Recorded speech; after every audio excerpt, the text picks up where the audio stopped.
ลงมาเราขัดสุดซีบสวรรค์ละทีเนาะมีเลยเนาะไม่เอาบอกลงไม่เอาอยู่ในตู้เย็นเลยเจียวนั้นมันแคบเจียวซอสแต่บอกเอาแท้แล้วรถแท้แซ่บแ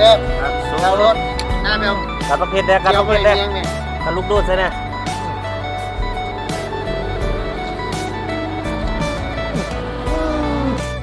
สบายดีมื้อนี้ทีมงานขี้เมาของพวกเราก็ได้มีเมนูปิ้งเป็ดมาฝากพี่ฝากน้องเนาะดนได้พบปะสร้างสรรค์ทีมงานไอ้น้องเฮาติดตามรับชมไปนำกันเด้อมื้อนี้พิเศษเซฟอาจารย์หน้าเพิ่นทรงฝีมือเลยเนาะเซฟหน้ามาจากสวรรค์เขตโดยเฉพาะหลังจากซอยต้นปิ้งต้นเลือดแปลงแล้วตัดภาพมาที่อาจารย์หน้าเพิ่นเอือบปิดแล้วเรียบร้อยแล้วเนาะมื้อนี้เซฟหน้าเพิ่นขอเป็นพ่อครัวเองเลยเด้อมื้อนี้เด้อเซฟหน้าเพิ่นจัดให้แบบพิเศษเลยจัดการเองเลยลงมือเองเลยมื้อนี้ฝีมืออาจารย์หน้านี่สุดยอดเลยถ้าเพิ่นได้ลงมือ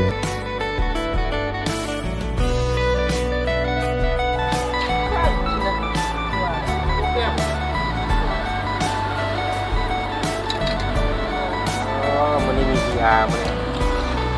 PR มันเล่นเบียร์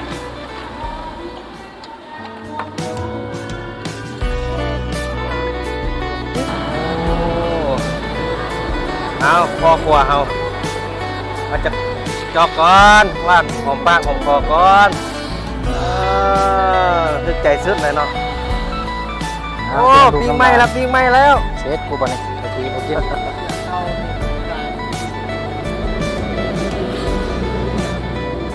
แซ่บวะแซ่บวะแซ่บคักสุด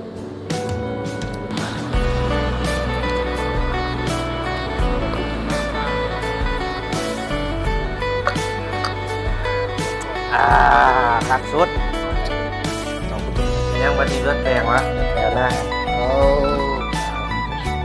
วันนี้มีผู้สาวเด้อเว้ยเด้อผู้สาวมาเล่นเบียร์ให้ได้วันนี้เลยจะน่าโซฟีมือเลยต่อไปเป็นเมนูเลือดแปลงเนาะจะน่า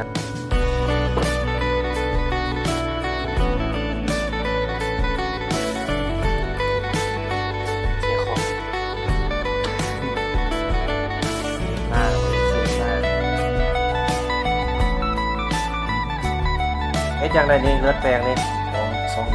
สองนึ่งวะสำหรับเลือดแปลงแม่นบ่มีสูตรตายตัวเนาะจานหน้าเพิ่นเอ็ดเลือด1น้ำ2ทุกคนได้เฮ็ดแบบในคอมเมนต์บอกกันแน่เด้อเลือด4จองแม่นบ่น้ำจะจองมาดิ8จองโอ้โห2เนาะวิธีผสมเลือดของจานหน้าสูตรสวรรค์เขตเนาะโอ้แบบนี้เลยวะมันเป็นเขาเสมอกันมาครับคนเป็นมิตรของใหม่ของมันเนาะ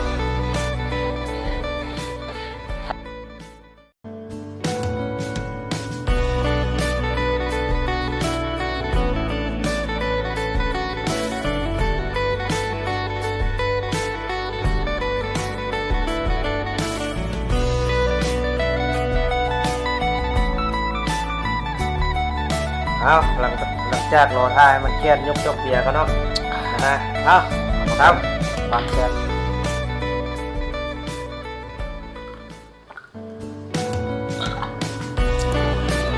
โอ้ทางนี้ก็นั่งรอท่า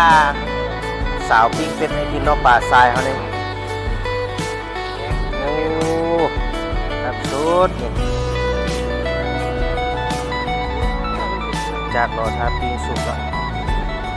เอาป่าสายยกเบียร์ก้อนทางเขาอ่ะจะไม่ปิ้งสุก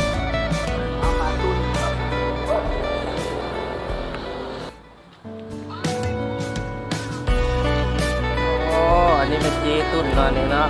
ปิ้งเป็ดสุกินเนาะ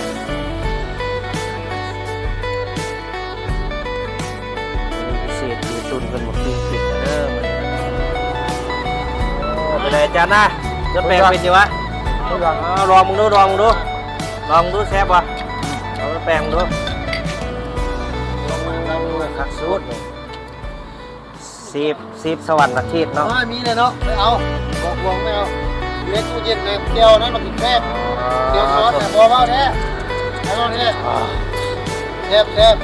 แถวรถหน้าแมว การประเภทแรกการ เกี่ย ป ว ระ ไป เภทแรก เลี้ยงนี่ การลูกโดดใช่ไหม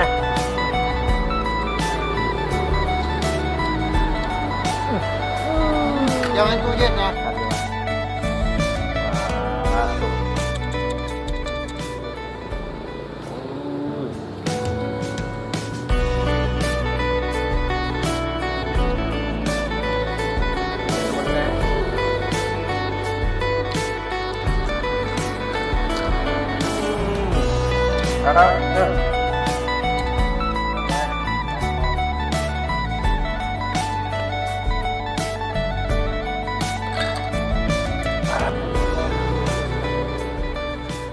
ตีตูดเราบ้านเราบ่มีนะ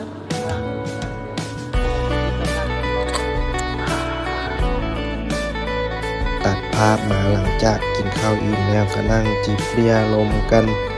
โดนๆได้พบปะสร้างสรรค์กันทีมงานขี้เมาของเรา